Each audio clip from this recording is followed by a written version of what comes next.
तू मेरा पिता, तू है मेरा माता, तू मेरा बंधप, तू मेरा भ्राता, तू मेरा राखा सबनी थाई तापोके हा काड़ा जियो तुमरी कृपा ते तुद पछाणा तू मेरी ओट तू है मेरा माणा तुझ बिन दूजा अवर न कोई सब तेरा खेल अखाड़ा जियो.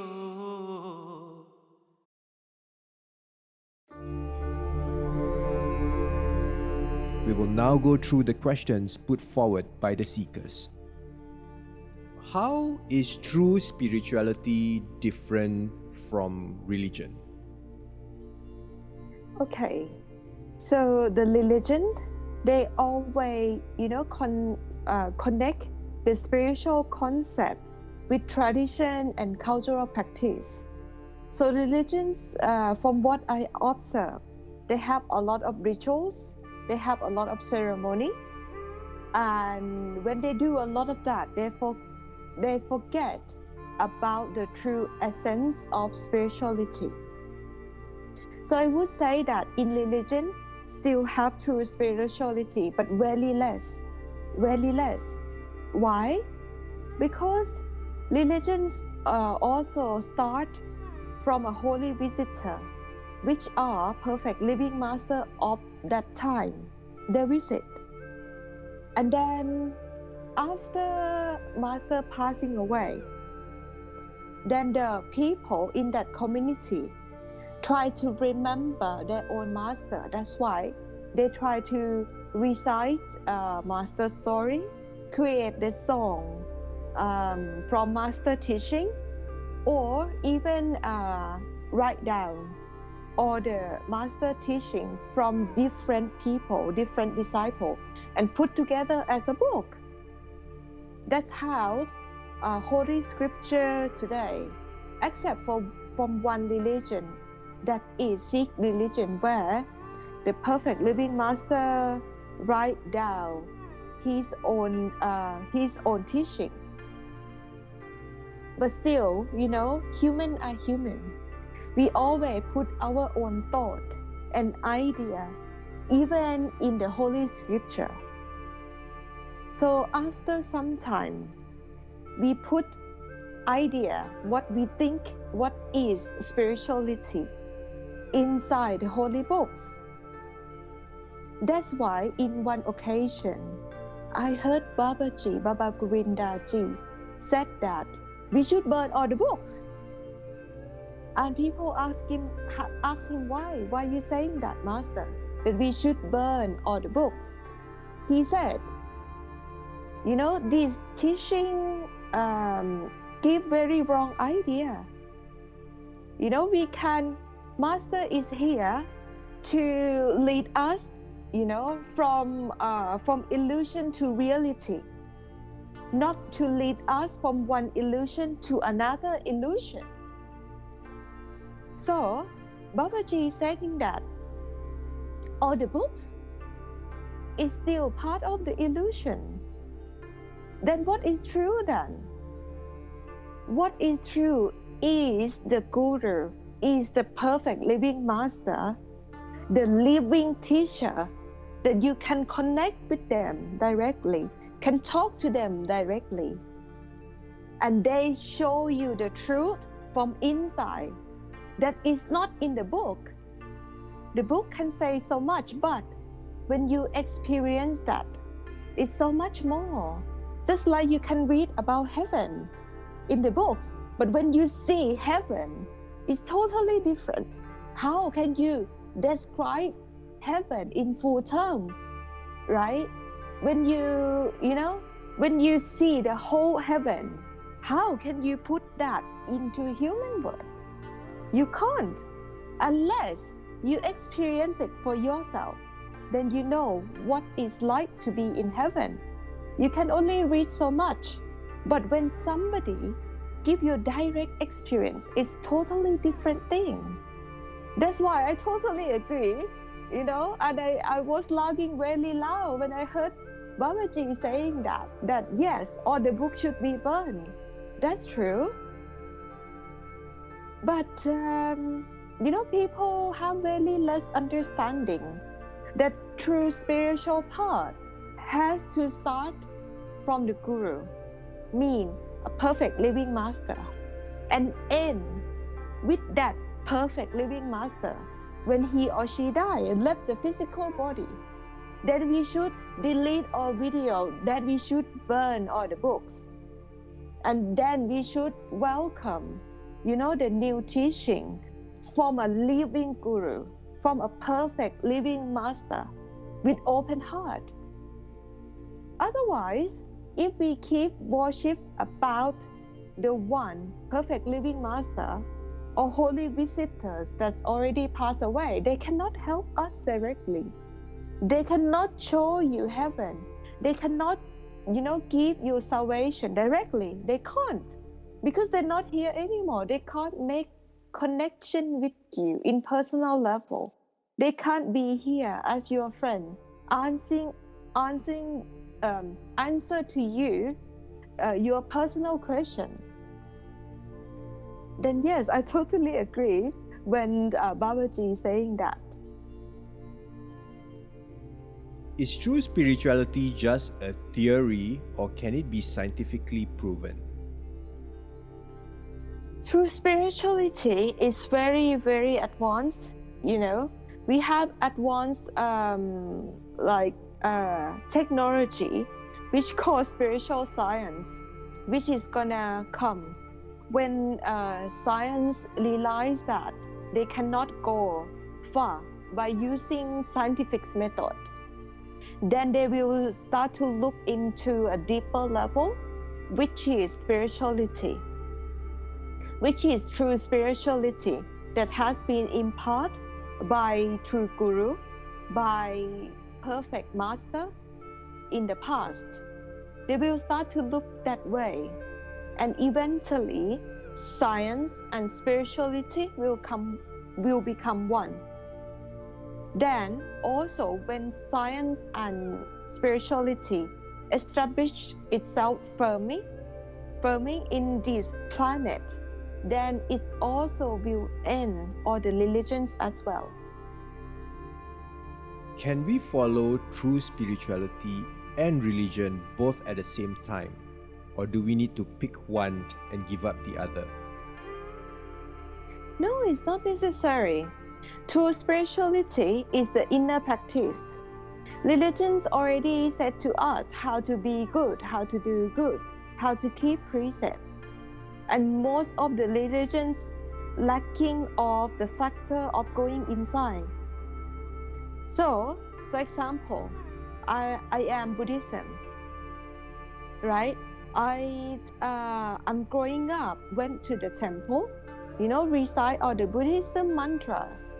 But the Buddhism in my country at that time, the meditation practice is not as popular.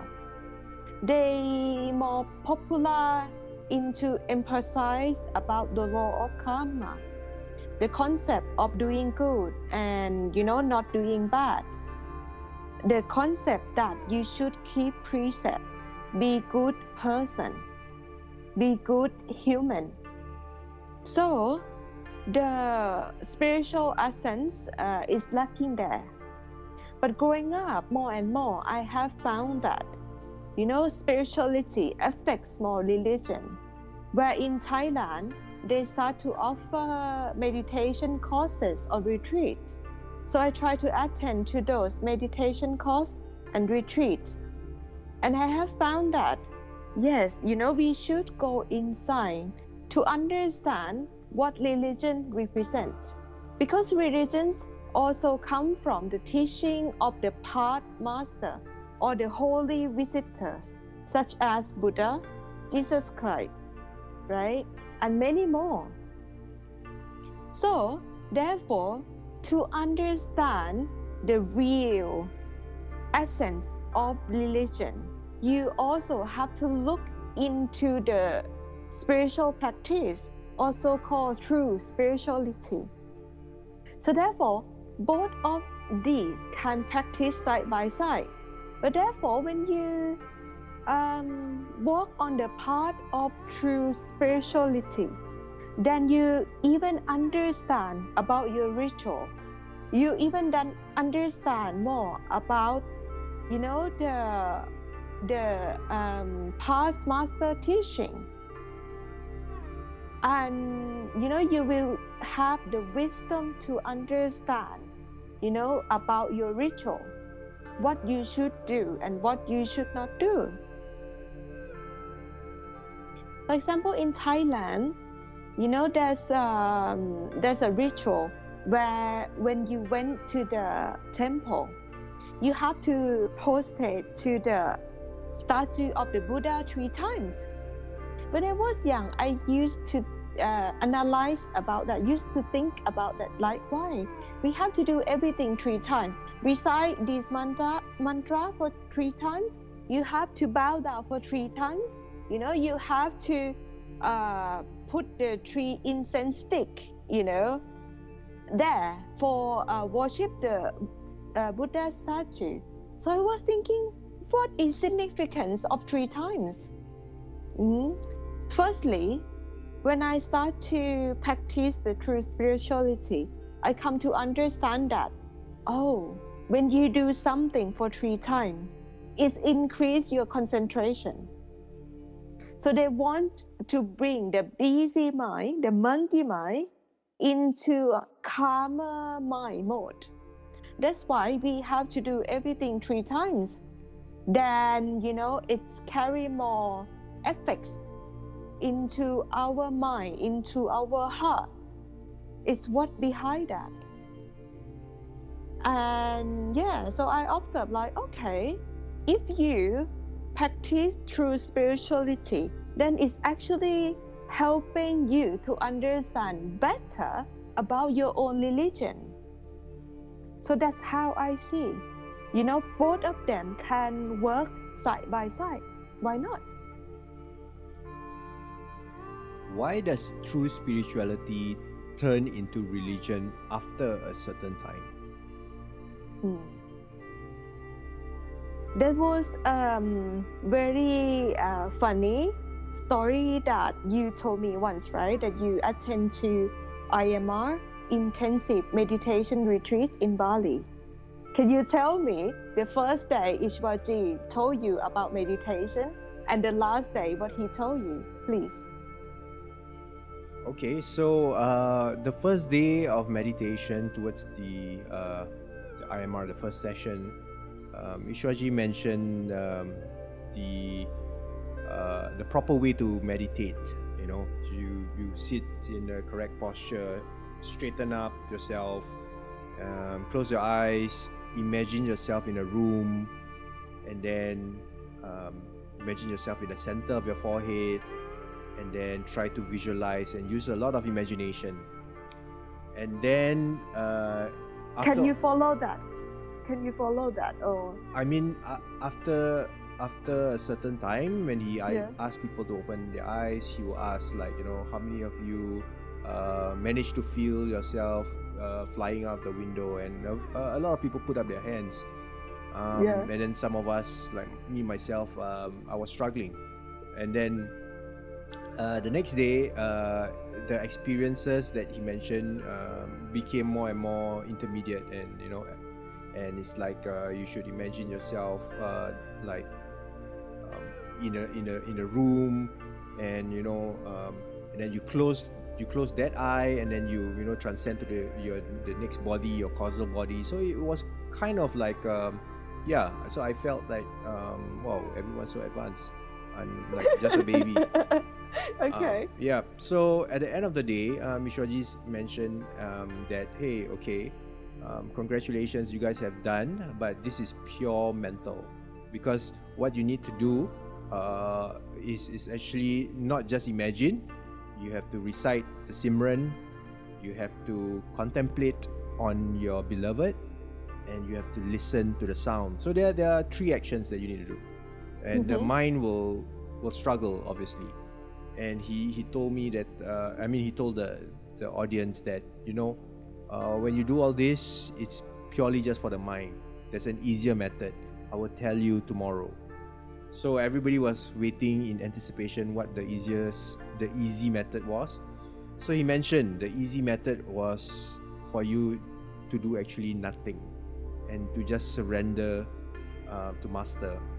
The love and devotion, he mentioned, will actually bring you home. And it's actually an easier path to take, but the only thing that you need to do is just to surrender. So he ended up the whole IMR with this quote that, you know, everything starts with the Sadguru, continues with the Sadguru, and ends with the Sadguru. So that was a very powerful statement that he mentioned that I still remember till this day. So I think it's very meaningful in a lot of levels. Yeah. Yeah. So I believe you already answered that for me. The 5th question where it said, why does true spirituality turn into religion after a certain time? Only because, you know, the Sadguru left, obviously, because Ishwarji said to you, right, and the audience in the IMR that this true spiritual path start from a Sadguru, continue with a Sadguru, and end with a Sadguru. So, when it starts with a perfect living master, continue with that perfect living master, and end with the same perfect living master. It means that after that master died, then this true spirituality died with him as well. Because the perfect living master, he or she carry the consciousness of God, of Satpurush, of the highest authority. So, by their love, they pull us back home. They pull the soul, you know, that has a countless journey in this creation back home. By that unconditional love, by that divine love. So therefore, when the person with that capacity left the physical body, what happened? So no one here to pull you back. So that's why, you know, the religion just hijack the teaching from the past perfect master, from the past Sadguru, to bring their own practice for fame and gain, right? To sometimes, you know, there's even a business in religion, like in Thailand, starting already, you know, in Buddhism here. So they also owe a lot of question about donate a lot of money to the temple. They even, you know, the business team go around to different temples, say, hey, right, head monk, do you want to create a festival, you know, in your temple? We can create any excuse, for example, or you want a new building, you want this renovation, right? We can actually do marketing for you. And when you earn 1 million baht donation, then we can have hub, and you can have hub. What about that? You doesn't need to do anything. Just say yes to us. We manage everything, you know. And on the day, we also gonna create, you know, ceremony. Gonna bring all the set up to your temple. You actually doesn't need to do anything. So this actually become business, you know. So I was thinking, okay, if all religions heading that way, there's no hope for liberation then, because it's now start to be business. That's why now, if you are true seeker, you want to know the truth, no matter what your background.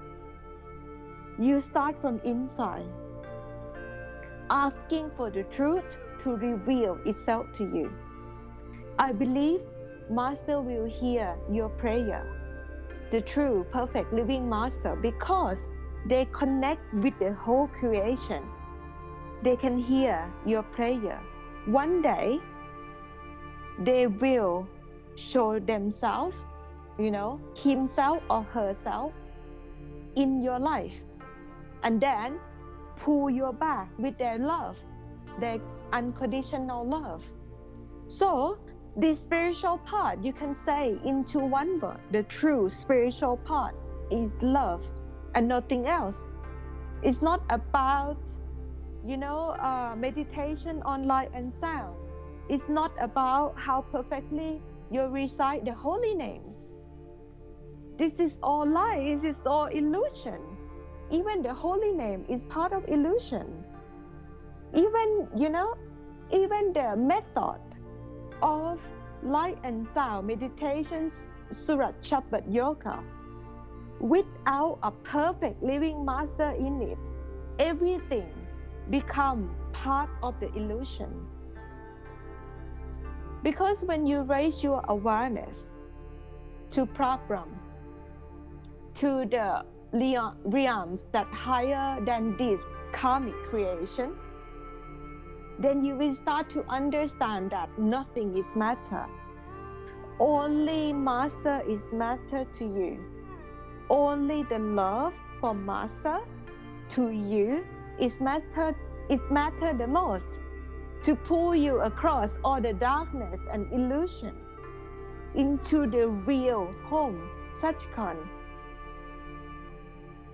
That's what I want to say, because as I'm here in this Buddhism country, in Thailand, we're very proud to say that we are Buddhism. But if you look closely, that's many faults in the mainstream religion, that now they move away from the true spirituality. And and for true seeker, we need somebody to show us the perfect truth, to show us the direct experience of how you connect with the truth from within, from inside. That's why that one can awakening you to the truth. And there's no other way to do this. You can't meditate to get your own enlightenment. No, you can't. Because it's the rule of the whole creation where God has to come in a personal form, right? In a person form, in a human form, just like you, to pick you up, to remove all the illusion from your existence, and you merge back to God. What is mind? Is it the same as brain? It's very similar thing. I would say the brain is like a hardware and the mind it's like software, right? Because brain, we can touch it. It's actually physical thing as brain, but the mind, we cannot touch it. Actually, the mind originates from the causal realm above this physical, and the brain creates in this physical realm. So it's totally different level of consciousness that it's operate. But it's operate in one package, You can say you have your own mind inside your brain. Only because when the soul enter this creation, it had to adopt a set of mind as its own character. And this mind from the causal level has to come to the next level down, which is astral level. And the mind take on the emotional character. After the soul take the mind character and emotional character, then the whole soul, mind, and emotion enter the physical body. And the first point that enter into our physical body is actually at the center of our brain, which we call pineal gland. And that pineal gland is the seat of the soul, where the soul enter the physical body.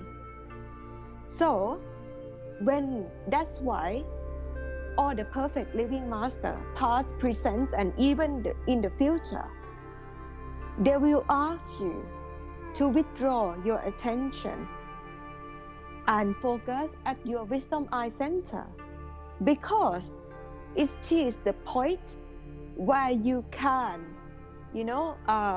go inside, and this pineal gland is like a door. I would say it's a portal that you can access to the next level, from the physical level to astral level, and then to the causal level. Then you rediscover yourself, that is, you are the soul. And then the soul is from God, is from the Creator. So in this spiritual part, we always saying about know thyself, right? You should know yourself before you're knowing God. So you should have self-enlightenment before you have God enlightenment, right? Self-realization before God realization. So inside our brain, there's very tiny point, in the size of a pinhead. That is the enter point of our consciousness. So yes, to answer the question, there are a very tight relationship of the brain and the mind. But it's not only the brain and the mind, it's the brain, the emotion, the mind, the soul, and the Creator. It's there, inside the same location. Once you can access that properly with the help of a perfect living master. What is the difference between the mind and the soul? Or are they the same thing? No, it's totally different thing. Because the soul is our true self, but the mind is our temporary self. Because the mind die, right? The mind can die, but the soul live forever. It's totally different thing. But when we are here in the physical, we don't know the difference between the mind and the soul, because sometimes the soul empowering the mind so much that the soul believe that it's the mind, and it's live a life of the mind and give all the power and authority to the mind to design. That's why when the soul enters the mind realm, then it creates my will, and it let go of God's will. That's why the true spiritual part will ask you to follow God's will and let go of your own mind will. That's how we can rediscover about the soul. That's how we practice to give the power to the soul more than our mind. Only when you be able to do that, to follow God's will, to empowering your soul more, then you will get a perfect liberation. Otherwise, it cannot happen. Because if the mind is in control, the mind will pull you down in the three lower realms, which is physical, astral, and causal. And these three, physical, astral, and causal, belong to the karmic realms. It belong to the negative power. And when you're giving a lot of power to the mind, then the mind, it's try to imitate the soul, want to be the creator, want to be in charge of everything. That's why the mind will try to find and fight for its own immortality. But the mind cannot doing that. Why? Because the mind has been built as imitation of the soul, imitation of the capacity of the soul.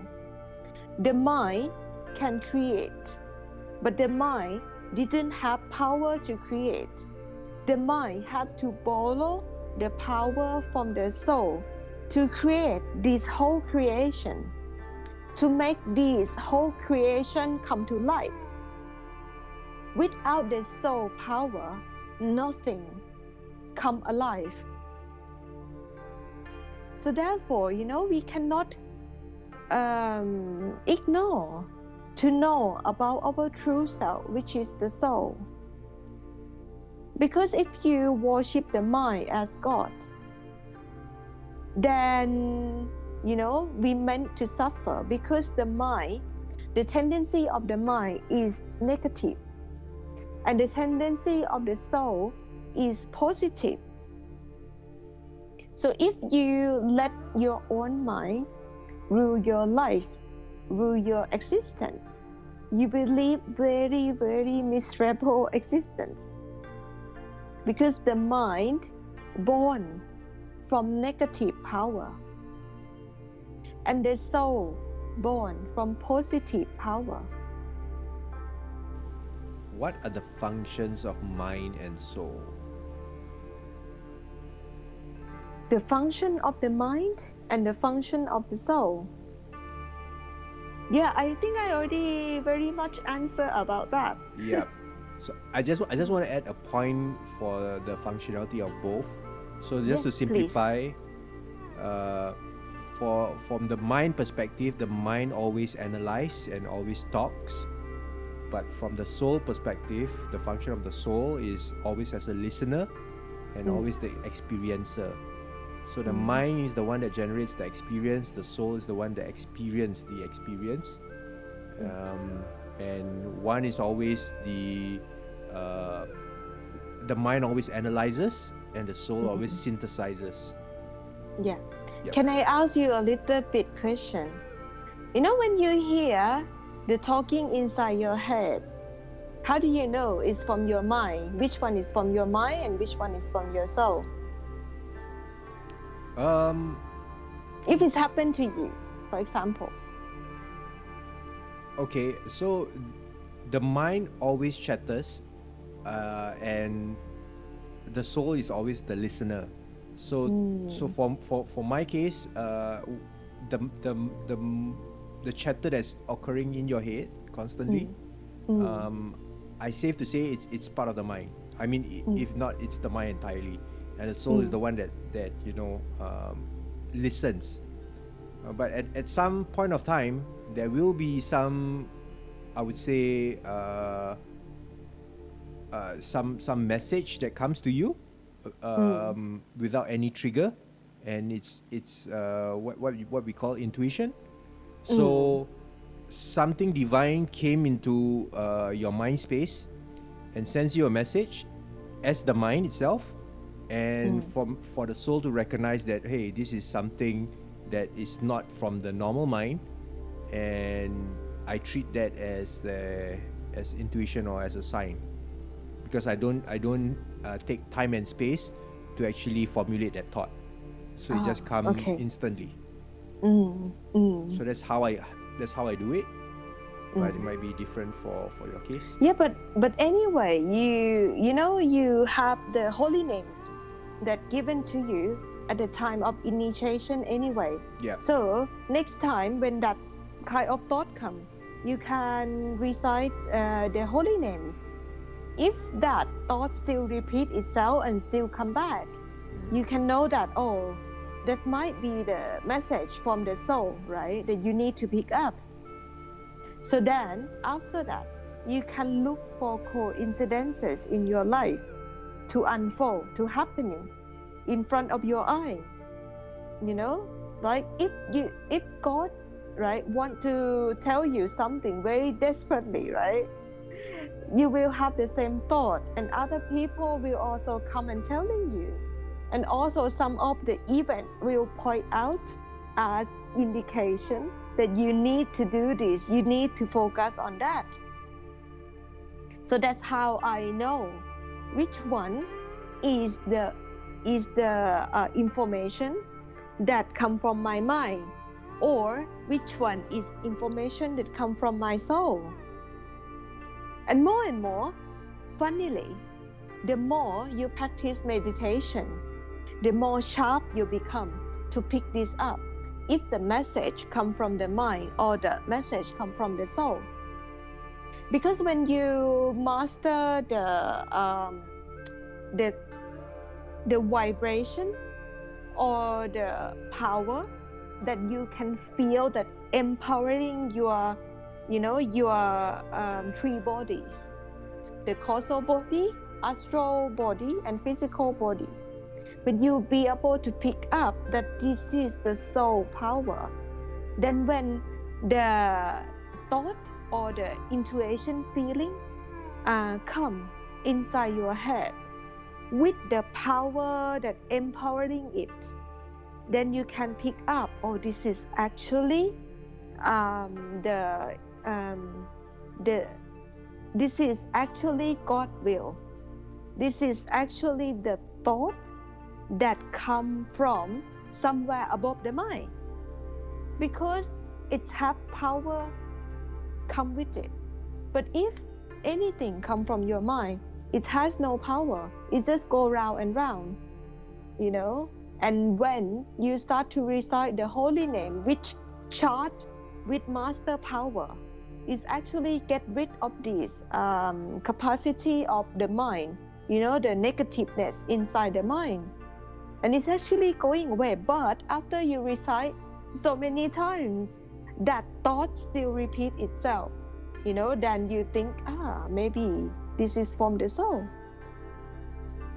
But practice more meditation, then you will see you become very sharp. When one thought instantly come from somewhere with no time and no space, then right away you pick up, oh, this is, God will for you on that day. This is what I should do. This is the mission in my life. Okay, moving on to that same topic of picking up. What if someone is a non-initiate and has that 5 charged words? How can that someone identify whether the chatter is from the mind or the soul?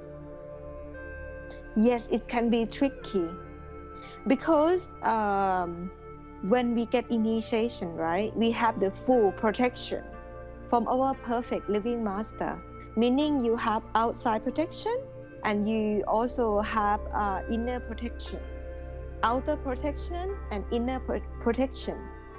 The inner protection will work like this. At the time of initiation, Master cloned himself and herself to be in astral form, being with you all the time. So this radiant form of the Master is with you 24/7. So when when anything happens inside your head, the perfect living Master inside your head, you actually can be just like a filter that you can know this is from, this is from negativeness, this is from positiveness. Because a perfect living master will help you to prevent all the unnecessary negativeness in your life and in your mind. So therefore, with this inner protection, is easier to recognize, to pick up the sign, to follow God's will. But for non-initiate, I would say there's some hope. Because every religion starts from a perfect living master, start from holy visitors, holy master from the past. So you can think in your own religion term or belief, and ask the past master to bless you with the same protection inside. Because after each individual left the earth, they still carry on some blessing in their name. For example, when people pray to Jesus Christ, they still experience some power in His name. And when they have full faith, then they believe that Jesus Christ looking after them 24/7. They even, have some miracle in life by praying to Jesus. Because they have complete faith and full faith. So therefore, they happen to activate the inner protection too. In Supreme Master Satsang, I heard one of her talk about each master that came and graced the earth from the past. Some master, after they left, carry on the blessing in their name, meaning whoever recite their names get benefit. Some, after they left, after, let's say, 70 years, 100 years, some even greater than that, some people can still pray to them and recite their name, asking for help for the next 500 years. Some, they can even extend their time to 900 years. So, there's some hope in non-initiate people when they have full faith of the past master, that past master can help them from inside. If we feel like doing something, how can we recognize if it's the mind or the soul that wants it? If we feel like doing something, how can we recognize if it's the mind or the soul that wants it? Right. If the mind wants it, there will be no support, no power, no inner support, no outside support. Everything can go wrong, and most of the things go wrong if you use your mind. Just like Ishwaji said, you're taking the wrong road, right? But if it's from the soul, you will have the support from inside and outside. People will come run and helping you, give you a lot of support. That's why it's better to follow what soul wants, and better to train yourself to recognize what is your soul want and what is your mind want. And try to, to listen to your soul more than your mind. That's why meditation is necessary in that case. Even, yes, meditation is part of illusion. One day, when we connect with the full truth, we don't need to meditate. Yes. But if you still struggle to recognize between, this is my mind or this is my soul, what I should do, which one I should listen, right? Then you need to meditate. Because only in meditation you will recognize your soul And when you recognize with your soul, then you understand, this is the soul. This is what the soul feels like. This is, how you practice more and more, and learn to live in God's will. When you fully live in God's will, then you can start doing your seva. The highest seva is the seva of the mind, where you follow God's will all the time, 24/7. Ishwar Puriji, our beloved master, he said that there are 3 kinds of seva, right? Seva with the body, seva with the money, and seva with the mind. And the highest seva is the seva with the mind. It's actually start from meditation. Only when you recognize what is the soul, what is the mind, what is different sign between those, then you can start to live your life in meditation. You can start to live your life in God's will. And when you live your life in God's will, you actually walk the path of love. And this love will pull you back home. And no question about that. That's why Master suggests to you, if you follow this path of love and devotion properly, you can make it in one lifetime. If you follow the path of true spirituality, you can make it in one lifetime with the help of a perfect living master. All right, the last question for this Q&A. What is soul, spirit, and consciousness? Are they different terms or are they the same thing?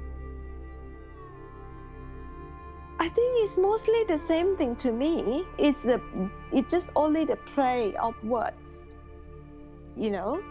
Like soul can divide into many characters, many levels. Spirit also as well, and consciousness as well. For me, all of these can interpret as God, can, interpret as love. If we want to, put more and more word into this, and the list go on, right? But when you actually experience that, what is the soul, what is spirit, and what is totality of consciousness, you are speechless, right? Because you actually have the direct experience of the real thing. Just like, for example, I can say to you, oh, this is very sweet. But if in your life you never know what sweet is, you never taste what sweet is, how can I explain to you, how it feels like to taste something sweet? You understand? So it's very, very difficult to explain soul, spirit, consciousness to somebody that have no experience about this. And soul, spirit, and consciousness is also, something that we cannot touch, we cannot see. So it's quite difficult to understand about this. But Perfect Living Master tirelessly explain about this over and over in their talk. If you're interested, maybe you can find out more, about this in all the Perfect Living Master talks. They refer to this, but all of those, they will always come to the conclusion where, okay, just, come, meditate, going inside to find out the answer for yourself. That's the best way. Otherwise, we can sit here for 1,000,000 years, debate about what is soul, what is spirit, what is consciousness, without, getting anywhere.